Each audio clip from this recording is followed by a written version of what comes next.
Red carpet. So let's begin the show. This is Red Carpet.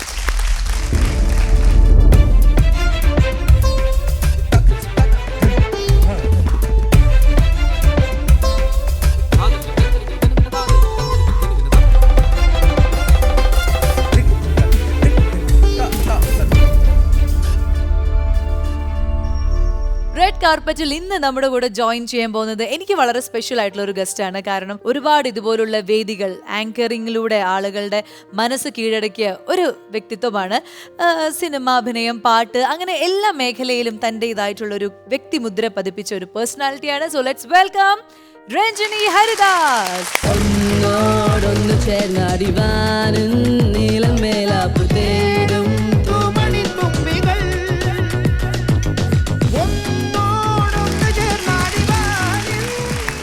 അപ്പോ Ranjini Haridas finally red കാർപ്പറ്റിലേക്ക് വന്നിരിക്കുകയാണ്. Actually ഒരു ആങ്കറിനെ interview ചെയ്യാൻ കിട്ടുന്നത് എന്നെ സംബന്ധിച്ച് ഭയങ്കര ഭാഗ്യമാണ്. ആൻഡ് ഞാൻ ഭയങ്കര വലിയൊരു ഫാനാണ്. എല്ലാ പ്രോഗ്രാംസും കാണുമ്പോൾ ഞാൻ വിചാരിക്കും ഇവരെന്താണ് കഴിക്കുന്നത്, ഇവരെങ്ങനെയാണ് ഇങ്ങനെ ചടപട സംസാരിക്കുന്നത് എന്നൊക്കെ ഞാൻ അന്ന് ഇങ്ങനെ വിചാരിച്ചു. അപ്പോൾ എന്തായാലും രഞ്ജിനി ചേച്ചി നമ്മുടെ ഷോയിൽ വന്നിരിക്കുകയാണ്. ഉറപ്പായിട്ടും കുറേ വിശേഷങ്ങൾ നമ്മളോട് പറയാനുണ്ടാവും. കുറെ കാര്യങ്ങൾ നമ്മളുടെ പ്രേക്ഷകർക്ക് അറിയാത്ത കുഞ്ഞു കുഞ്ഞു രഹസ്യങ്ങൾ ഉണ്ടാവും. അതെങ്ങനെയെങ്കിലും ചൂഴ്ന്നെടുക്കാൻ പറ്റുമോ എന്ന് ഞാൻ ശ്രമിക്കും. പക്ഷെ അറിയില്ല കിട്ടുമല്ലോ. നമുക്ക് ഇരുന്ന് സംസാരിക്കാം അല്ലേ? Okay, ready. ആൻഡ് എൻ്റെ ഒരു മനസ്സിൽ നേരത്തെ ഞാൻ ചോദിച്ച പോലെ എങ്ങനെയാണ് രഞ്ജിനി ഹരിദാസ് ഇങ്ങനെ ലൗഡ് ആയത്? എങ്ങനെയാണ് ജനിച്ചപ്പോ അല്ലെങ്കിൽ പഠിച്ചപ്പോ ഒന്നും അങ്ങനെ ആയിരിക്കില്ലല്ലോ. It's a funny thing. എനിക്ക് പെറ്റ്സ് ഉണ്ട്, എനിക്ക് ആനിമൽസ് ഉണ്ട്. എനിക്ക് 5 ഡോഗ്സ് ഉണ്ട്. അതിൽ 2 പേര് അഡോപ്റ്റഡ്, 3 പേര് എനിക്ക് ബഡി എന്ന് പറഞ്ഞ പട്ടിയാണ് എന്റെ കൂടെ താമസിക്കുന്നത്. അവന്റെ വോക്കൽസ് ആണ് ഏറ്റവും ലൗഡ്. അവനാണെങ്കിൽ ഇത്രേ ഉള്ളേ, ബാക്കിയുള്ളവരൊക്കെ കുറച്ചുകൂടി വലുതാ. ഇവന്റെ ശബ്ദം കേട്ടാല് ശരിക്കും എന്റെ ശബ്ദം പോലെയാ, അത്രയും ഒച്ചയും വേണം. അപ്പൊ അമ്മ എപ്പോഴും പറയും ഇതാണ് വളർത്തു ദൂഷ്യം. വീട്ടിൽ കാണുന്നത് കണ്ട് മക്കൾ പഠിക്കുന്ന പറയില്ല. എന്റെ പട്ടി എന്നെ പോലെ തന്നെ. അപ്പൊ എനിക്ക് തോന്നുന്നു അത് ജനറ്റിക്കലി ഞങ്ങൾക്ക് ഉണ്ടെന്ന് തോന്നുന്നുണ്ട്. ഒന്ന്, എന്റെ അമ്മയും ഭയങ്കര ലൗഡാണ്. സംസാരിച്ചാൽ ഞങ്ങൾ രണ്ടുപേരും നോർമലി സംസാരിച്ചാൽ ആൾക്കാർ വിചാരിക്കും ഞങ്ങൾ വഴക്കടിക്കുകയാണെന്ന്. So we have a very high decibel level. അപ്പൊ എന്റെ അനിയൻ പാവത്തിനിടയിൽ പെട്ട് കിടക്കുകയാണ്. സോ പൊതുവേ വോക്കൽ കോഡ്സ് ഭയങ്കര സ്ട്രോങ് ആണ്. അത് പക്ഷേ ഈ ഒരു കരിയറിന് ഒരുപാട് ഹെൽപ്പ് ചെയ്തിട്ടുണ്ട്. അബ്സല്യൂട്ട്ലി. അതൊന്നും നമ്മൾ പ്രതീക്ഷിക്കുന്നില്ല, പക്ഷെ അത് ഹെൽപ്പ് ചെയ്തിട്ടുണ്ട്. വളരെ സ്ട്രോങ് ആയിട്ടുള്ള വോക്കൽ കോഡ്സ് ആണ്. അതുകൊണ്ട് എനിക്ക് നോർമലി സംസാരിക്കുന്നത് ലൗഡ് ആയിട്ടാണ് നിങ്ങൾക്ക് തോന്നുമായിരിക്കും, പക്ഷെ എനിക്കത് നോർമൽ ആണ്. പിന്നെ രണ്ടാമത് ഞാൻ ആ ശബ്ദം യൂസും ചെയ്യാറുണ്ട്.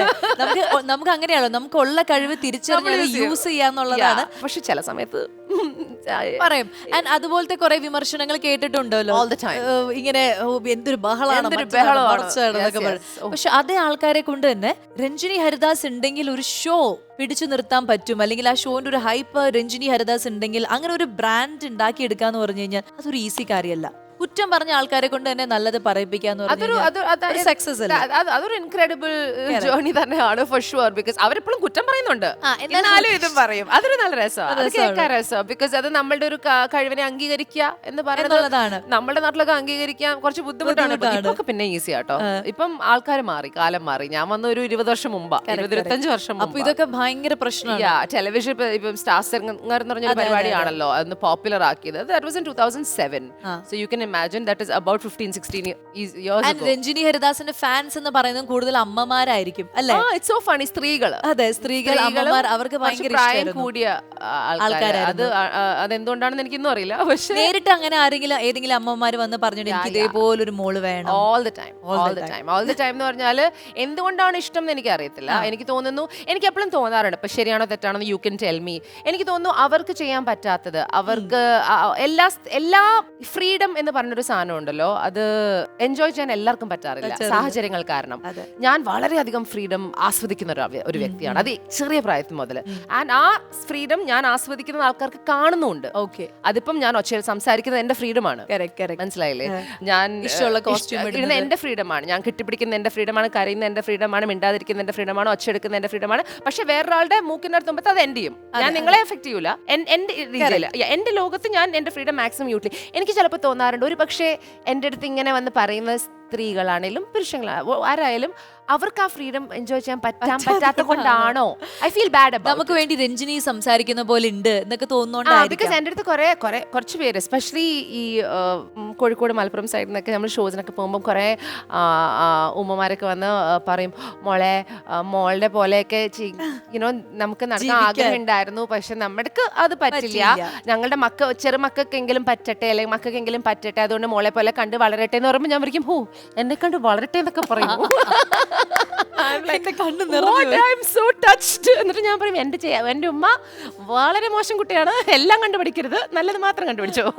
ഇപ്പോഴും ചില ആൾക്കാർക്ക് ഇങ്ങനെ വീട്ടില് അമ്മമാരൊക്കെ സംസാരിക്കണ്ടോ, എന്താ പറയാ, രഞ്ജിനി ഹരിദാസ് ഇംഗ്ലീഷ് പഠിച്ചത് എവിടെ നിന്നായിരിക്കും, അത് പഠിക്കാനുള്ള ഒരു ട്രിക്ക് എന്താണ്, എങ്ങനെയാണ് ഇംഗ്ലീഷിന്റെ ഒരു അതുമായിട്ടുള്ള ഒരു യാത്ര എങ്ങനെയാണ് പുറത്തു പോയിട്ട് അങ്ങനെയാണോ? ഇംഗ്ലീഷ് ഏതൊരാൾ സംസാരിക്കുകയാണെങ്കിലും അതിന് പുറത്തു പോകേണ്ട ആവശ്യമൊന്നുമില്ല. അതിന് നമ്മുടെ അടിസ്ഥാനം കറക്റ്റ് ആയിരിക്കണം എന്ന് പറഞ്ഞാൽ ഗ്രാമർ യെസ്, പക്ഷെ ചെറുപ്പത്തിലെ പഠിക്കുന്ന ഇംഗ്ലീഷ് എന്ന് പറഞ്ഞാൽ ABCD തൊട്ടിട്ട് പഠിക്കുന്ന ആ ബേസിക് കാറ്റ്, CAT കാറ്റ്, BAT ബാറ്റ്, അതിന്റെ അത് എന്നിട്ട് അത് സെന്റൻസിലേക്ക് ആക്കില്ലേ, ആ ഏരിയയിൽ ഉള്ള ഒരു സംഭവം വളരെ ഇമ്പോർട്ടന്റ് ആണ്. നമ്മുടെ നാട്ടിലെ ഏറ്റവും വലിയ പ്രശ്നം, ഇന്ത്യയിലെ ഏറ്റവും വലിയ പ്രശ്നം, പഠിപ്പിക്കുന്ന ആൾക്കാരെ നന്നായി പഠിപ്പിക്കാത്തതുകൊണ്ടാണ്. It's a fact. അവരുടെ ക്വാളിറ്റി, ഇപ്പം ഞാനൊരു നല്ല വലിയ ഒരു ഇംഗ്ലീഷ് മീഡിയം നല്ല എക്സ്പെൻസീവ് സ്കൂളിൽ പഠിപ്പിക്കുകയാണെങ്കിൽ കുഴപ്പമില്ല, പക്ഷെ നമ്മള് ഗവൺമെന്റ് സ്കൂൾസും ആ ലാർജ് സ്കെയിലേക്ക് പോകുമ്പോൾ ഇപ്പൊ കുറച്ചുകൂടെ ബെറ്റർ ആയി വരുന്നുണ്ട്. ഇപ്പത്തെ നമുക്ക് കാണാം കുട്ടികൾ സംസാരിക്കുന്നതിൽ വ്യത്യാസം കാണാം, നമുക്ക് കുഞ്ഞിലെ തന്നെ സംസാരിച്ചു. യെസ്, പണ്ട് അങ്ങനെയല്ലായിരുന്നു. അതിൽ പഠിപ്പിക്കുന്നവരുടെ എണ്ണം കുറവും അത് കിട്ടാത്തത് കൊണ്ടും അതിന്റെ ലാക്ക് കൊണ്ടും ഉള്ളൊരു വലിയ ഇഷ്യൂ ഉണ്ട്. സോ ഐ ഡു ഫീൽ ആ foundation which means LKG UKG first second third fourth, അവിടുത്തെ ഫൗണ്ടേഷണൽ ഇംഗ്ലീഷ് എഡ്യൂക്കേഷൻ കറക്റ്റ് ആണെങ്കിൽ പിന്നെ മുകളിലേക്ക് അത് ഹെൽപ്പ് ചെയ്യും. പിന്നെ ഫൊനറ്റിക്സ് എന്ന് പറഞ്ഞൊരു ബ്രാഞ്ച് ഉണ്ട് ഇംഗ്ലീഷിൽ. ഫൊനറ്റിക്സ് എന്ന് പറഞ്ഞാൽ എങ്ങനെയാണ് വേർഡ്സ് പ്രൊനൗൺസ് ചെയ്യുന്നത്, അത് സ്പെല്ലിംഗ് അനുസരിച്ചിരിക്കും. ഓരോ ഇപ്പൊ വേറെ രീതിയിൽ പറയാം. അതൊരു ഫൊനറ്റിക്സ് എന്ന് പറഞ്ഞത് കുറച്ചുകൂടെ നേരത്തെ പഠിപ്പിക്കണം എന്നാണ് എൻ്റെ അഭിപ്രായം. നമ്മളൊക്കെ ഫൊനറ്റിക്സ് പഠിപ്പിക്കുന്നത്, ഞാനൊക്കെ കോളേജിലാണ് പഠിച്ചത് എന്നാണ് എൻ്റെ ഓർമ്മ. എനിക്ക് സ്കൂളിൽ പഠിച്ച ഓർമ്മയില്ല. ഇല്ലല്ലോ, സ്കൂളിൽ ഉണ്ടാവണം phonetics. I don't know why phonetics is not in school. നല്ല ബിക്കോസ് എന്നാലേ നമുക്ക് ഒരു വേർഡ് എങ്ങനെ പറയണം, ഇപ്പൊ ലോഞ്ചറേ അതെങ്ങനെ പറയണം, LINGERIE ലിംഗരി എന്ന് പറഞ്ഞാൽ ഇടിയിൽ ഇടുന്ന ഈ നൈറ്റിൽ ഇടുന്ന വസ്ത്രം. അപ്പൊ ബൊക്കെ ഓഫ് ഫ്ലവേഴ്സ്, ബൊക്കെ എന്ന് പറയില്ലേ, BOUQUET, അത് പറയുന്നത് ബൊക്കെ എന്ന് ആരെങ്കിലും പറയോ? നമ്മൾ പറയും ബൊക്കറ്റ്, ബൊക്ക അത് മലയാളത്തില് അല്ല, പക്ഷെ BOUQUET എന്ന് പറയുമ്പോ ബൊക്കറ്റ്, അത് വായിക്കുന്ന എഴുതുന്ന പോലെയല്ലേ, അല്ലെങ്കിൽ ബുക്കറ്റ്, അങ്ങനത്തെ സാധനം. ഇപ്പൊ W എന്തുകൊണ്ട് വരുന്നില്ല, എന്തുകൊണ്ട് വാ വരുന്നത്, വാച്ച് എന്താ വരുന്നത്, W ആണ്, V ആണ്. അപ്പൊ അതൊക്കെ പഠിപ്പിക്കണം. അത് ഫൊനറ്റിക്സിലൊക്കെ കറക്റ്റ് ആയിട്ട് ക്ലിയർ ആയിട്ട് എഴുതി വെച്ചിട്ടുണ്ട്. ഞാൻ കോളേജിൽ അത് പഠിച്ചത്. പക്ഷെ എനിക്ക് ഇംഗ്ലീഷ് എന്ന ഭാഷ ഇഷ്ടവുമാണ്, അതും ഇമ്പോർട്ടന്റ് ആണ്. ഇഷ്ടപ്പെട്ട് പഠിക്കണം, നമുക്ക് ആ ഭാഷയോട് ഒരു ഇഷ്ടം ഉണ്ടാവണം.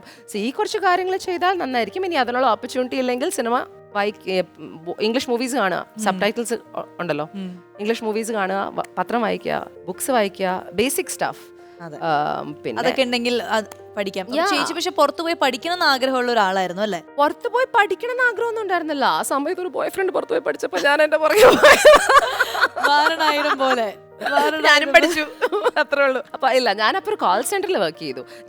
ഞാൻ ഇടയ്ക്ക് ഒരു കോൾ സെന്ററിൽ വർക്ക് ചെയ്തു. സോ ആ സമയത്ത് just before that or something ഞാൻ ബാംഗ്ലൂരിൽ പോയിട്ട് ടെക്നോ പാർക്കിൽ ITPL വർക്ക് ചെയ്തു 1.5 വർഷം. അപ്പം ഈ ടെക്നോ പാർക്സിലൊക്കെ വർക്ക് ചെയ്താൽ നമുക്ക് അവർ ആക്സെന്റ് ട്രെയിൻ ചെയ്യും. അപ്പൊ ഞാൻ ആക്ച്വലി പൊതുവെ ബ്രിട്ടീഷ് ഇംഗ്ലീഷാ എന്ന് പറഞ്ഞാൽ എനിക്ക് ക്വീൻസ് ഇംഗ്ലീഷാണ് ഇഷ്ടം. അവിടെ പോയി അമേരിക്കൻ ഇംഗ്ലീഷാ, ബിക്കോസ് അമേരിക്കയിലാണ് വിളിക്കുന്നത്. അപ്പൊ ആ ആക്സെന്റ് പഠിപ്പിക്കും. അവസാനം എന്റെ ആക്സെന്റ് കേട്ട ആർക്കും മനസ്സിലാവില്ല ഞാൻ അമേരിക്കൻ എന്നാണോ ബ്രിട്ടൻ എന്നാണോ ഞാൻ ഇന്ത്യ എന്നാണോ ഞാൻ Africa. They have no idea. ഇന്നും it's very tough to understand. പക്ഷെ എനിക്ക് ഇഷ്ടം ക്വീൻസ് ഇംഗ്ലീഷ് ആണ്, ബ്രിട്ടീഷ് ഇംഗ്ലീഷ് ആണ് നമ്മൾ ഫോളോ ചെയ്യുന്നത്. പെട്ടെന്ന് അതില് കംപ്ലീറ്റ് ആയിട്ട് ഫുൾ ആയിട്ട് ഇംഗ്ലീഷിൽ എന്നോട് ആ ഒരു ബ്രിട്ടീഷ് ഇംഗ്ലീഷിൽ എന്തെങ്കിലും പറയാം? ബ്രിട്ടീഷ് ഇംഗ്ലീഷിലല്ല, എന്റെ ഇംഗ്ലീഷിൽ പറയാം. അതന്നെ, ആ English. What would you like me to say? എന്നോട് ആൻസർ പറയാൻ പറയരുത്. Why not? ചോദ്യങ്ങൾ മാത്രമേ ചോദിക്കാവൂ. What would you like me to ask you? Why is it that you don't know English very well?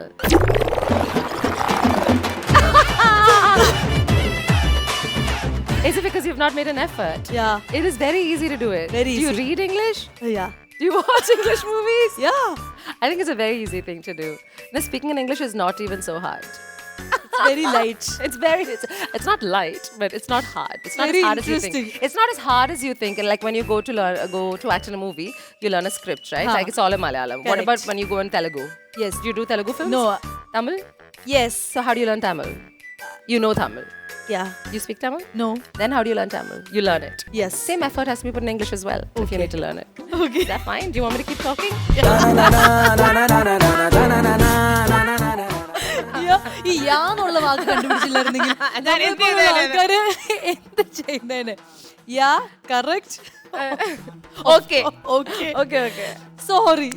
I'm very sorry. I'm sorry. കണ്ടുപിടിച്ചില്ലായിരുന്നെങ്കിൽ ആൾക്കാർ എന്ത് ചെയ്തേനെന്ന് ഞാൻ പലപ്പോഴും, ആൾക്കാരല്ല ഞാൻ എന്ത് ചെയ്തേനെന്ന് ഞാൻ പലപ്പോഴും ആലോചിച്ചു. പക്ഷെ പഠിച്ചത് അല്ല, പഠിച്ചതൊക്കെ ഇംഗ്ലീഷ് മീഡിയം സ്കൂളിലൊക്കെ തന്നെയാണ്. പക്ഷെ ചേച്ചിയൊക്കെ സംസാരിക്കുന്ന പോലെ ഭയങ്കര ഫ്ലുവന്റ് ആയിട്ട് ഇങ്ങനെ സ്പീഡില് അല്ലെങ്കിൽ ആ കറക്റ്റ് പ്രൊനൗൺസിയേഷൻ ഒക്കെ കൊടുത്ത് അങ്ങനെയൊക്കെ സംസാരിക്കാനായിട്ടാണ് പറ്റാത്തത്. ഞാൻ ഇപ്പൊ സ്പീഡിൽ സംസാരിച്ചത് മനസ്സിലാക്കാൻ ബുദ്ധിമുട്ടാണ്. മനസ്സിലാക്കാൻ ബുദ്ധിമുട്ടില്ല, പക്ഷെ പറയാൻ ബുദ്ധിമുട്ടാണ്. മനസ്സിലാക്കിയിട്ട് കുറെ നേരം ഇങ്ങനെ ആലോചിച്ചിട്ട് ഒരു മണിക്കൂർ കഴിഞ്ഞ് ഞാൻ ഇതിനുള്ള ആൻസേഴ്സ് തന്നിരിക്കും. മെസ്സേജ് അയച്ചു. അങ്ങനെയാണ് എന്റെ പ്രശ്നം. എന്തായാലും നമുക്ക് welcome to tea, nice to meet എന്ന് പറയുന്ന പോലെ ആ ഒരു ലൈനിൽ ഞാനിങ്ങനെ ഹാപ്പി ആയിട്ട് പോയിക്കൊണ്ടിരിക്കുകയാണ്. ശരി, അപ്പൊ ഇനി എന്താ ഞാൻ ചോദിക്കാൻ വന്ന കാര്യം കൂടി മറന്നു പോയില്ലേ?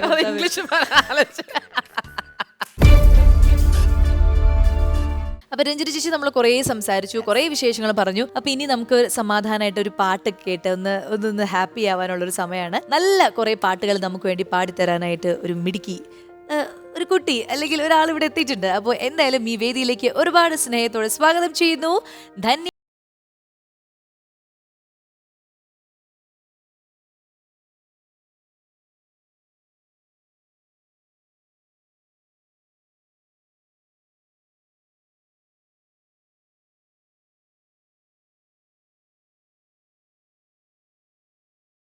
സാറിന്റെ സ്ഥലമല്ലേ? തീർച്ചയായിട്ടും തൊട്ടടുത്ത് തന്നെയാണ് സാറിന്റെ വീടും ശവകുടീരും എല്ലാം തൊട്ടടുത്തിട്ട് തന്നെയാണ്.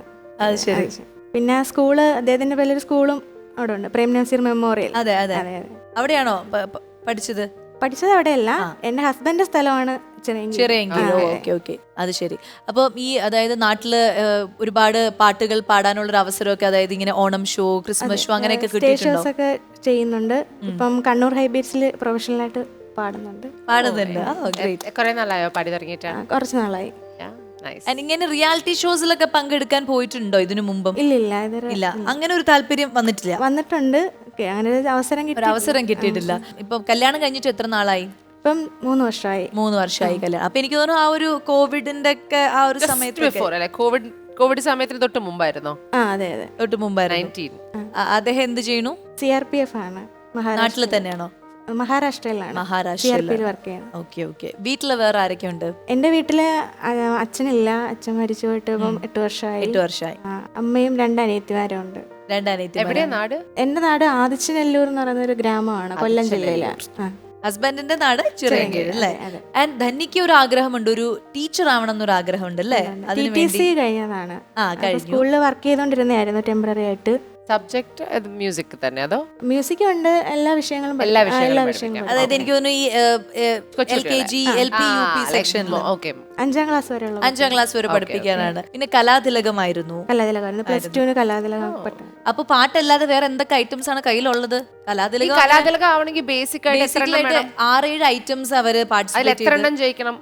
ഫസ്റ്റ് വരണം, സെക്കൻഡ് വരണം, ടോട്ടൽ പോയിന്റ്സ് ആണോ? ടോട്ടൽ പോയിന്റ്സ് മ്യൂസിക് ആയിരുന്നു. അപ്പൊ മ്യൂസിക്കും വേറെ വേറെ, ക്ലാസിക്കൽ, ലൈറ്റ്, അങ്ങനെ നാടൻ പാട്ടും ചിലവര് ഈ പറഞ്ഞ റെസിറ്റേഷൻ എല്ലാം ചെയ്യും. ഫോക്ക് പാടുന്നൊക്കെ ഉണ്ടോ? എന്തൊക്കെ ചെയ്തു? അപ്പൊ ഏതൊക്കെ ഐറ്റമിൽ പാർട്ടിസിപ്പേറ്റ് ചെയ്തു? അന്ന് നാടൻ പാട്ട്, ലളിതഗാനം, മാപ്പിളപ്പാട്ട്, ചലച്ചിത്രഗാനം. 4 ഫസ്റ്റ് ആയിരുന്നു. ഇപ്പൊ കണ്ണൂര് അവരുടെ കൂടെ പ്രൊഫഷണൽ ആയിട്ട് ആ ഒരു ടീമിന്റെ കൂടെ പാടുന്നു എന്ന് പറഞ്ഞല്ലോ.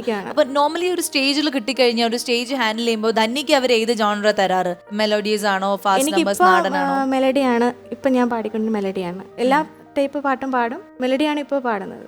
ഇപ്പൊ അതാണ് മെലഡി പാടാനാണ് കൂടുതൽ ഇഷ്ടം. ചിത്രാമ്മയുടെ പാട്ടുകളാണ് കൂടുതൽ ഇഷ്ടം. എല്ലാ ലാംഗ്വേജ്, തമിഴ്, ഹിന്ദി, അതൊക്കെ എല്ലാ ലാംഗ്വേജിലും പാടും. അപ്പൊ നമുക്ക് വേണ്ടിട്ട് ഒരു 4 വരി ഇഷ്ടമുള്ള ഒരു പാട്ടൊന്ന് പാടാവോ? അപ്പൊ ഞാൻ ചിത്രാമ്മയുടെ ഒരു പാട്ട് തന്നെ പാടാം. ശരി. വൈശാലി എന്ന ചിത്രത്തിലെ ഇന്ദ്രനീലിമ.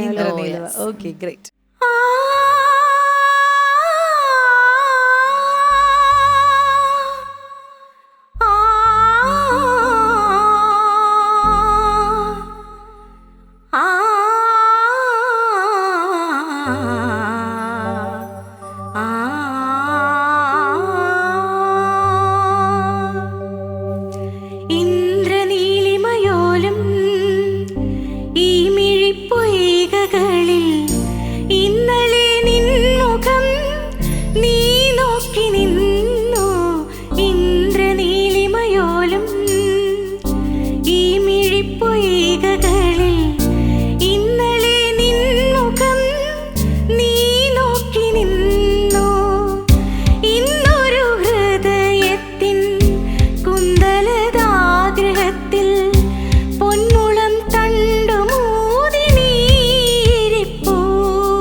നിനക്കേതും അറിയില്ലല്ലോ.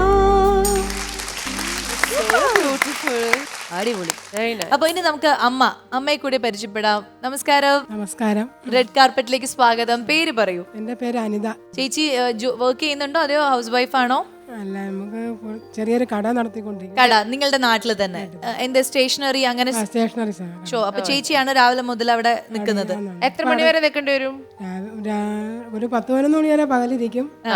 പിന്നെ വൈകിട്ട് തുറന്നിട്ട് 8:30 വരെ ഓക്കെ, നിൽക്കും. അങ്ങനെ നിൽക്കും. ഇപ്പം കട അടച്ചിട്ടിരിക്കാം, ആരുമില്ല ഇരിക്കാൻ. അയ്യോ, എന്തോ കട അടച്ചിട്ട് ഒരു ദിവസത്തെ ബിസിനസ് പോയി നിങ്ങൾ കാരണം. ഓ, ഈ ഒരു സംഭവം കാരണമല്ലേ? പക്ഷെ കുഴപ്പമില്ല അല്ലേ? ഒരു യാത്ര, മോളുടെ ഒരു പാട്ട്, ഒരു ട്രിപ്പ്, ഒരു ഹോളിഡേ, ഒരു ലീവൊക്കെ ആർക്കാ ഇഷ്ടമല്ലാത്ത അല്ലേ? ആന്നാണ്. അപ്പൊ എന്തായാലും ഒരുപാട് സന്തോഷം ചേച്ചിയെ കണ്ടതിലും പരിചയപ്പെട്ടതിലും. അപ്പൊ ഇനി നമുക്ക് ധന്യക്ക് ഭയങ്കര ടെൻഷനാണ്. പൊതുവെ എല്ലാ കാര്യത്തിലും ടെൻഷൻ ഉള്ള ആളാണോ? ചെറിയ ടെൻഷനൊക്കെ ഉള്ള ആളാ. ആണ്. പക്ഷെ അമ്മ ഭയങ്കര ബോൾഡ് ആണ്. അമ്മ കൂള. അതെ. അപ്പൊ എന്തായാലും നമുക്ക് പാട്ട് കേൾക്കാം അല്ലേ? സോ നമുക്ക് വേണ്ടിയിട്ട് ഏത് പാട്ടാ ഇന്ന് പാടാൻ പോകുന്നത്? ചിത്രാമ്മയുടെ പാട്ട് തന്നെയാണ്. ചിത്രാമ്മയുടെ പാട്ട്. അമ്മയുടെ ആളാണ്. ഓക്കെ. ഇല്ല, എനിക്ക് കാണണമെന്ന് നല്ല ആഗ്രഹമുണ്ട്.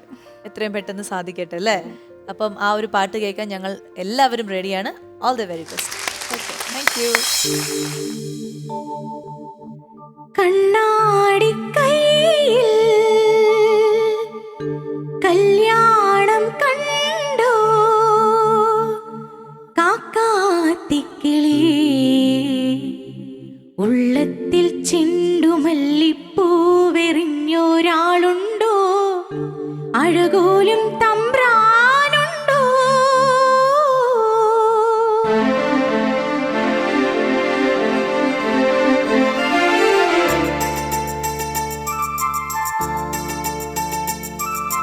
കണ്ണാ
ആയിരുന്നു അല്ലേ? Very nice, very nice. പക്ഷെ ചിത്ര ചേച്ചിയുടെ ഏത് പാട്ട് കേട്ടാലും ഐ മിസ് ചിത്ര ചേച്ചി.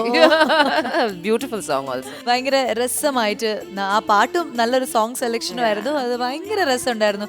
അപ്പൊ താങ്ക് യു സോ മച്ച് നമ്മുടെ പ്രേക്ഷകർക്ക് വേണ്ടിയിട്ട് അവർക്ക് ഇന്ന് സുഖമായിട്ട് ഉറങ്ങാൻ നല്ലൊരു പാട്ട് അവർക്ക് വേണ്ടി സമ്മാനിച്ചതിൽ വലിയൊരു താങ്ക്സ്. അപ്പോൾ നമ്മളുടെ ഒരു സ്നേഹ സമ്മാനം ഞാൻ എടുത്തിട്ട് വരാം. ഓക്കെ,